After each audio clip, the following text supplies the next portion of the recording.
வணக்கம். இன்றைக்கி நம்ம பார்க்க போகிற சமையல் என்னென்னு பார்த்தீங்கன்னா, ஒரு ஹெல்த்தியான குதிரைவாலி அரிசியும் கம்பும் வச்சு ஒரு அருமையான அடை தோசை எப்படி செய்யலாங்கிறத பார்க்கலாம். நல்ல ஸ்ட்ரென்த்தாகவும் இருக்கும். வாங்க எப்படி செய்யலாங்கிறத பார்க்கலாம்.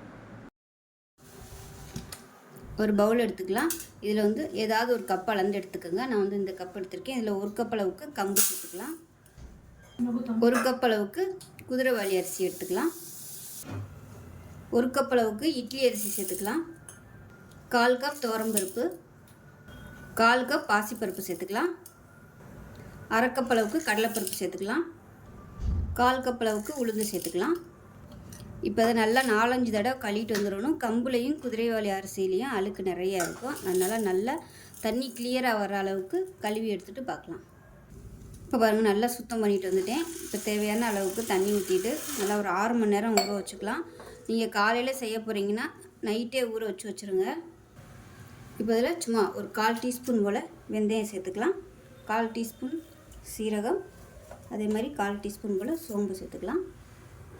இப்போ பாருங்கள், ஒரு 6 வரமிளகாய் சேர்த்துக்கலாம். இது எல்லாமே சின்ன சின்னதாக இருக்குது.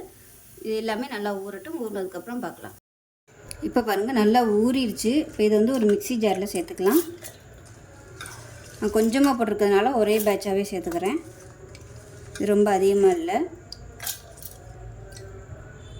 இப்போ இதில் சின்ன துண்டு இஞ்சி சேர்த்துக்கலாம்.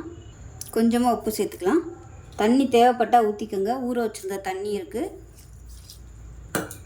இதை நல்லா அரைச்சிட்டு வந்துட்டு பார்க்கலாம். இப்போ பாருங்கள், நல்லா சூப்பராக அரைச்சாச்சு. இது ஒரு பவுலுக்கு மாற்றிக்கலாம். இப்போ நமக்கு மாவு ரெடி ஆயிடுச்சு. இது எப்படியும் ஒரு 4 தோசையாவது ஊற்றுறதுக்கு வரும். பருப்பு ஐட்டம்லாம் சேர்த்துருக்கிறதுனால அன்னன்னைக்கு நம்ம சுட்டு சாப்பிட்றது தான் நல்லது. அவ்வளோதான், நல்லா கலந்தாச்சு. இப்போ சிம்பிளான ஒரு சட்னி ரெடி பண்ணிக்கலாம். மீடியம் சைஸாக 3 தக்காளி எடுத்திருக்கேன். இப்போ சேர்த்துக்கலாம், கட் பண்ணதை. இது கூடவே மீடியம் சைஸாக ஒரு பெரிய வெங்காயம் சேர்த்துக்கலாம்.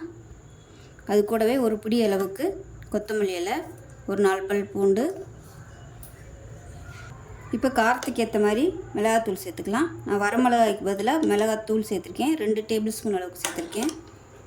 இப்போ இது நல்லா அரைச்சிக்கலாம். அந்த தக்காளியில் உள்ள தண்ணியே போதும். அரைச்சிட்டு வந்துட்டு பார்க்கலாம். உப்பு கொஞ்சமாக சேர்த்துக்கலாம்.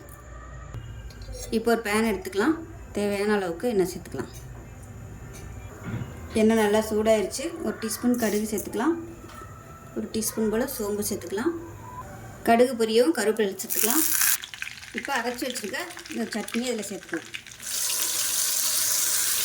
இப்போ மிக்ஸி அலசிட்டு இந்த தண்ணியை சேர்த்துக்கலாம். இது நல்லா கலந்து விட்டுட்டு அடுப்பு நல்லா மீடியத்தில் வச்சுருங்க. நல்லா எண்ணெய் பிரிஞ்சு வர அளவுக்கு நல்லா கொதிக்கட்டும். விருப்பம் இருந்தால் நீங்கள் இதில் பூண்டு நிறையா சேர்த்துக்கோங்க. ஏன்னா நம்ம பருப்பு ஐட்டம்லாம் போட்டு அடையாக பண்ணுறதுனால பூண்டு சட்னியை வச்சு சாப்பிட்றது நல்லா பெஸ்ட்டாக இருக்கும். வேறு சாம்பார், பருப்பு போட்டு சாம்பார்லாம் பண்ணிங்கன்னா வாய்வு பிடிக்கும். அதனால் இந்த மாதிரி பூண்டு அதிகமாக போட்டு சட்னி வச்சு சாப்பிடுங்க. அடைக்கு நல்லாயிருக்கும். நல்லா கொதிக்க ஆரம்பிச்சிருச்சு. அடுப்பு குறைச்சி வச்சுட்டு மூடி வச்சிடலாம், இல்லைன்னா தெரியும். இப்போ எப்படி இருக்குன்னு பார்க்கலாம். இப்போ பாருங்கள், நமக்கு சூப்பரான சட்னி ரெடி ஆயிடுச்சு. மாற்றிடலாம்.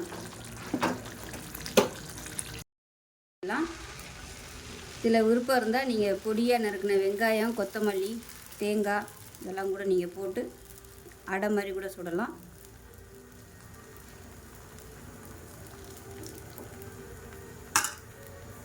விருப்பப்பட்டால் மேலாப்பில் ஒரு டீஸ்பூன் போல் எண்ணெய் விட்டுக்கலாம்.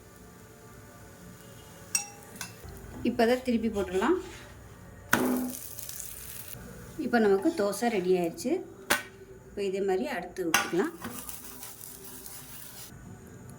இந்த தோசை நல்லா மொறுமொறுனே சூப்பராக ஒரு நார்மல் தோசை மாதிரியே நல்லா இழுக்கிறதுக்கும் நல்லா வரும்.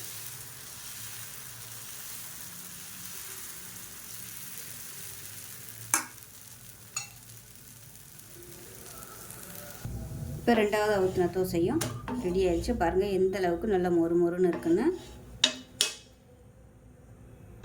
இப்போ பாருங்கள், சிம்பிளாக பண்ணக்கூடிய ஒரு தக்காளி சட்னி ரெடி ஆயிடுச்சு. டேஸ்ட் நல்லா அட்டகாசமாக இருக்கும். தோசையும் ஸோ இதே மாதிரி செஞ்சு பாருங்கள். வெயிட் லாஸ் பண்ணணும்னு நினைக்கிறவங்க இது மாதிரி செஞ்சு சாப்பிடுங்க, நல்லாயிருக்கும். ஸோ இந்த வீடியோ பிடிச்சுன்னா லைக் பண்ணுங்கள், கமெண்ட் பண்ணுங்கள், சேனலை சப்ஸ்கிரைப் பண்ணுங்கள், பக்கத்தில் பெல் பட்டனையும் ப்ரெஸ் பண்ணுங்கள். நன்றி.